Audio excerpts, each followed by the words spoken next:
ماہ مبارک رمضان شریف کا آنا مبارک ہو۔ اس مبارک مہینے کو قرآن مجید کے ساتھ، جو کہ تمام ذاتی و شیونی کمالات کا جامع ہے اور اس دائرۂ اصل میں داخل ہے جس میں کسی ذلیت اور فریت کو دخل نہیں ہے، اور قابلیت اولیٰ یعنی حقیقت محمدیہ صلی اللہ علیہ وسلم اس کا ذل ہے، جس کو کامل مناسبت حاصل ہے،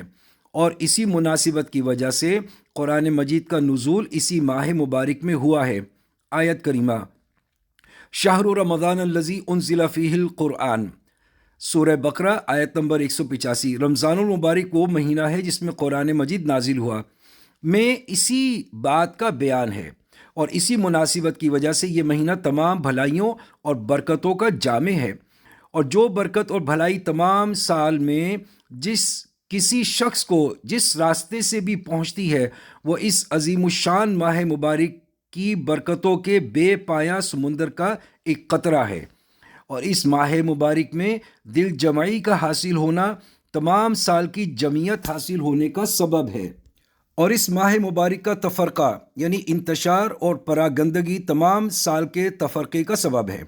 پس اس شخص کے لیے خوشخبری ہے جس پر یہ مہینہ اس حالت میں گزر گیا کہ وہ اس سے راضی اور خوش ہوا، اور اس شخص کے لیے ہلاکت ہے جس پر یہ مہینہ ناراض ہوا، اور وہ شخص اس ماہ مبارک کی خیرات اور برکات سے محروم رہا۔ اور ہو سکتا ہے کہ قرآن مجید کا ختم کرنا اس ماہ مبارک میں اس لیے سنت ہوا ہو کہ تمام اصلی کمالات اور ذلی برکات حاصل ہو جائیں۔